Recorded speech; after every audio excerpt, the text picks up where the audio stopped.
Hey guys, welcome back. This is Holly. So I don't know if you guys remember, but a couple months ago I said I was super obsessed with this new book, and that's basically what got me into reading these past few months. I think end of July, and I've just been obsessed with it. But unfortunately, for book 2, there's still no translation news or anything like that, when it's gonna be available, because there's the guy's version of the book, and that's currently being translated, so we don't know when book 2 is going to be translated. However, I recently made an account and I have been reading it with Google Translate. It is very, very funny translation, because Riftan this is how it's spelled, but on Google Translate it's spelled Leifton and stuff like that, so it's very funny, but you still get the gist of it, and I just honestly couldn't wait no more, and I really wanted to know what was gonna happen. So I created the account on the Korean website where the book is published chapter by chapter. So in today's episode of this madness, we are about to be reunited. So anyway, lots of spoilers. I don't know if you've read it, but if you haven't, maybe don't watch this video, because it will be spoilers, a lot of them, because will be my reading reaction to them being reunited. Me just thinking about them being reunited is almost good enough to shed some tears. Are you guys ready? So basically, the main girl, Maxi, she had to go to a tower for 3 years and learn magic, and on that tower you cannot have any outside communication. But it's about 2 years in, and what happened is there's this big investigation into monsters is happening, and the school of magic basically is the Tower of Magic is basically sending some wizard students, and if they complete the work, I guess, they get to leave early because they've already proved themselves to be worthy magicians. So our girl Maxi obviously volunteered so that she can be out of school as soon as possible to be reunited with her lover Riftan. And so now they're at this expedition, and monsters are attacking last episode, and it was almost Maxi was almost getting attacked by a monster, and her husband saved her from the attack, and that was it of the chapter. So we know now they're about to be reunited, and I'm sure Riftan's gonna be super mad. And if you've read the first book, we know that when they split apart, they did not communicate well. That's one of the things that's kind of hard about them, because Riftan thinks that he's not giving Maxi good enough life, and then Maxi thinks she's deceiving Riftan by being this noble's daughter that's supposed to be well loved and stuff, where she was super abused by her dad. And because of that, they are very bad at communicating, and I don't know, it's just really cute. I really 100% recommend to read if you haven't read it yet and you're still watching it. Anyway, okay, so the I can't even say it. I'm so excited. The Rim Dragon Knights run the same momentum as the mercilessly touching the undead with their spears and axes. The demonic spirits surrounded by the holy knights and the Rim Dragon Knights roamed around, then were pushed by each other, fell to the ground. So some scenes are very well translated, but so Maxi's name is Mac, M-A-C-K. Watching the scene from afar, shuddered. With half of his body smashed, the writhing dead soon turned into ashes. Oh, okay, never mind. It is the monster's body, I guess. She soon noticed that Annette and Armin had also succeeded in destroying the spell. The ghouls who had lost their regenerative power crumbled to ashes as the knights wielded their swords, and their movements slowed noticeably, perhaps because their magic supply was cut off. Thanks to that, the battle ended in a blink of an eye. Okay, somebody's speaking. Do you think I can join the contingent soon? Miriam murmured as she chewed on the mandarin root to replenish her assumed Mac just nodded blankly. My mind was still confused, but he didn't know what shocked him so much. So that was supposed to be like she, you know, because Maxi. It was not clear whether it was because she had dramatically escaped the danger of death or if she had fallen into an emotional panic due to encountering Riftan in an unexpected situation. She bit her lip nervously. I wanted to run to the place where Riftan was right away, but I was so afraid of his reaction that I wanted to hide. As she wandered, undecided, clutching at the reins, some of her knights rode her horses toward her. "Long time no see, Mrs. Clips." The knight raised his visor, greeted me politely. Maxi widened her eyes at the face exposed under the helm. "Her Elliot Karen asked, examining her with her serious eyes. "Are you injured anywhere?" Maxi shook his head. My hips and back ached as if I had been bruised when I fell off the horse, but it wasn't unbearable. He let out a small sigh of relief and turned his horse's head again. "The battle is over. Join the knights." Mac watched his back for a moment, then patted Rem, who was purring and slowly walked out from behind the stone wall. Her knights surrounded her and moved across her ruined city to where Rem Dragon knights were encamped. She moistened her dry lips. The closer she got to the meeting place of her knights, the more she hit her ribs so hard that her heart ached, and her lower belly stiffened with tension. Maxi rolled his eyes non-stop, gripping the reins like a lifeline. He tried to find Riftan among the knights, but he could not find him anywhere.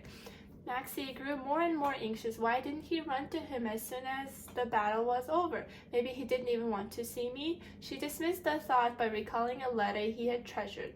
If he hadn't wanted to see him, he wouldn't have come all this way. Oh, the letter! Oh my god. Okay, ma'am. Just as she reached the front of the hill, a booming voice was heard. Her knights all turned their heads to look at her. Most of them were familiar faces, but there were also some unfamiliar ones. She stopped Rem and smiled awkwardly at them, but a knight with a gigantic body strode out from among her knights. Max immediately recognized him and exclaimed in delight, "Sir Nirta! Ah, Heberu!" Oh, okay, I feel like I'm being reunited too, you know, and seriously, the tears are real. He took off his helmet, revealing a savage-like, carrot-colored hair and a shaggy beard. Oh my god, actually the tears are real. Shaggy beard that hadn't been shaved in days, and smiled broadly. "Long time no see. You always end up reuniting with your wife in unexpected places." I think it's supposed to say husband because Heberon's talking to Maxi, you know. Anyway, he threw a bony ward and tousled the hair of Eurysin, I can't even say it, who had followed her with his large hand wearing a gauntlet. "It was a lot of work, boy. If you hadn't contacted me through an informant, the roads would have gone a long way."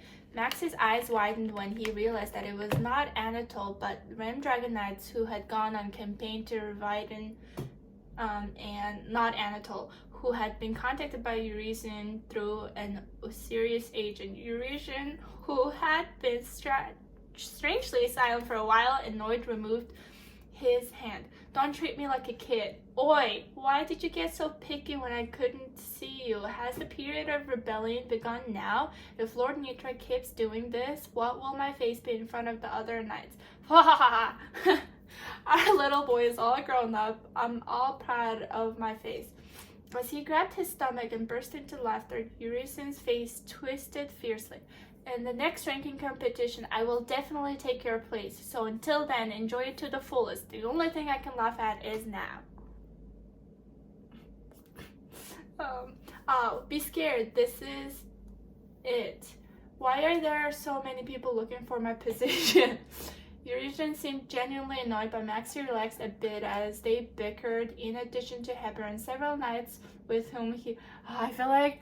So these chapters are pretty short, so now I feel like the ending where Maxi and Riftan actually get to face, the chapter's gonna be over. Anyway, okay, whatever. In addition to Hepburn, several knights with whom he was close came and greeted him. She relaxed her shoulders and gave him a more natural smile. So when it was saying he in that sentence, it should have been she. It's fine though. Everyone, it's been a while. Are you hurt anywhere? In the midst of exchanging greetings with the knights, a stoutly built knight took off his helmet and suddenly started talking to her. Maxi just stared blankly at a familiar face somewhere. The knight scratched the back of his head as if embarrassed and said, can't you see this is Garo? So Garo and Eurasian, I don't know how to say their names, I'm sorry. But they were the two, like, they were knights. They were like knights in training, like little kids basically trying to become knights in book 1. And now they're like all grown up man, you know, because it's been 2 years. She let out a gasp of surprise as she scanned his thick face with well-proportioned, sturdy body. You've grown a lot. Even Eurasian was surprised. I didn't even recognize Garo at all. 3 years is quite a long time. I guess it has been 3 years, maybe. He said with an embarrassed expression. Maxi felt her heart strain and tighten. It pained him that their change seemed to tell how long he had been away from Anatole. So she had been away from Anatole. Has Riftan changed a lot? Max shook her head, feeling a burning sensation in her stomach. Only then did Hepburn grumble loudly, perhaps realizing that she was looking for her Riftan. Wow, where did this human go after driving people like crazy? Are you talking with the leader of the Holy Knights? You're talking with the leader of the Holy Knights. Garo pointed to or I guess Garo is saying like he is talking to the leader of the Holy Knights, you know, like Riftan is. Garo pointed to the chapel building and said Max was very serious. For what reason was he meeting? I don't know how to say his name either. Quahili. Yes. Well, his name in the translation is Leon, so I like that. As she was about to pose her question, Miriam, who was perched on her horse, explained impatiently, "How long will you be like that? You don't have to go and report to Carlto." Several knights frowned at her rude tone, but before they could say anything, Maxi lifted a hand to stop them and followed Miriam to the chapel. As she climbed the hill, she saw wizards treating wounded horses. Annette, who returned before her, shook her hand. "Are you both okay? Are you hurt anywhere?" "We're fine, Annette."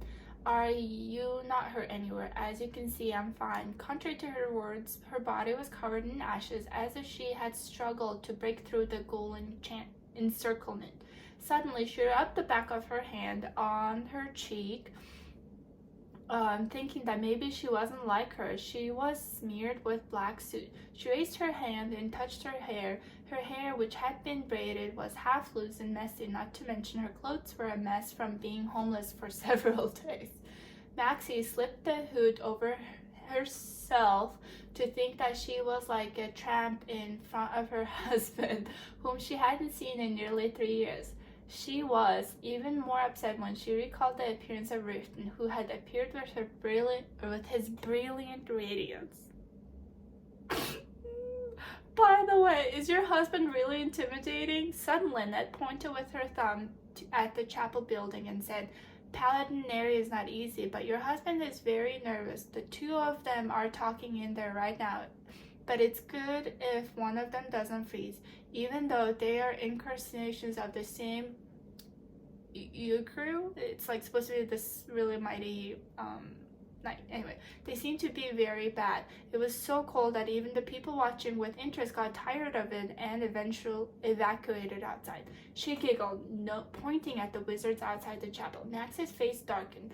A cold sweat ran down her spine as the image of Yuslin riding with Carlto in an attempt to get him out of her contingent flashed in her mind. She threw Lamb's reins over to Annette and hurriedly ran into the chapel building. Riftan, who was having a conversation with Sir Leon, turned his head quickly. Max stopped at the entrance. Suddenly, something like an unexpected dizziness came over her, and My breathing quickened. She stared blankly up at his sharp, backlit face. He looked 10 times more imposing than she remembered. His face, which had lost a bit of weight and whose contours had become clearer, exuded a terrifyingly deep masculinity, and his thick dark blue hair, which was pulled back slightly, gave off a much more mature air. Maxie swallowed dryly. His whole body felt numb as his dark eyes scanned him from head to toe. Scanned her from head to toe, I guess. How much she missed him. He was not exaggerating in the slightest when he said that a day is like a year and a year is like an eternity. She bit her lip to calm the rising emotions. She seemed no less emotionally charged than he was. I could clearly feel the tension running through his whole body. Maxie thought he might yell and burst into anger, or he might come hugging him and kissing him passionately. Her. See, this is why it's kind of weird, but I mean, you still get the idea. But neither was it. His fierce eyes became quiet for a moment and then became cold like a lie. He turned his head back to Leon and said in a dry tone, "Then I understand you agree to move Wycon Chevron." Leon, who glanced at her, and Riftan nodded slowly. "All right, I'll follow your opinion this time." Then, when the conversation was over, Riftan picked up the cloak he had taken off and walked past her and went outside. What? Maxie, frozen in shock, hurriedly ran after him. It was hard to believe that Riftan was completely ignoring her own existence. Riftan, receiving Talon's reins from the squire, I guess the two kids were squires before. Riftan turned his head. Maxie felt his heart shrink. He was prepared to treat him coldly, but when he met his icy eyes, her tongue froze as if it were stuck to the ceiling. He narrowed his eyes and asked in a low, subdued voice, "What is going on? Does that mean I shouldn't call him now with that business?" Maxie, stuttering in a state of panic, spat out a single word with difficulty. "How have you been while At that moment, I can't even read it! His face, which had been expressionless as if he had been wearing a mask, was ferociously distorted. Maxie quickly shut her mouth. Riftan muttered in a voice that sounded like a scraping metal, "Well, how have you been?" She felt the blood drain from her heart. And that's the end of the chapter. So from some of the spoilers I read on Reddit, I think it's gonna definitely take them a while to reconcile, but deep down we know they love each other, so it's we just gotta push through the little bit of drama. And I'm pretty sure Maxie's gonna become even more confident because anyway, she's gonna become even more confident, and I'm pretty sure there's some dance scene in the future, and Maxie takes out one of these other knights to make Riftan jealous and stuff like that. I can't wait. But hey, Amazon, if you happen to somehow listen to it and you haven't translated the book 2 yet, can you please get going? I will literally buy 10 copies if you want. I don't even know 10 people with Amazon Prime accounts, but I will find them and I will buy it. If you just translate it, please.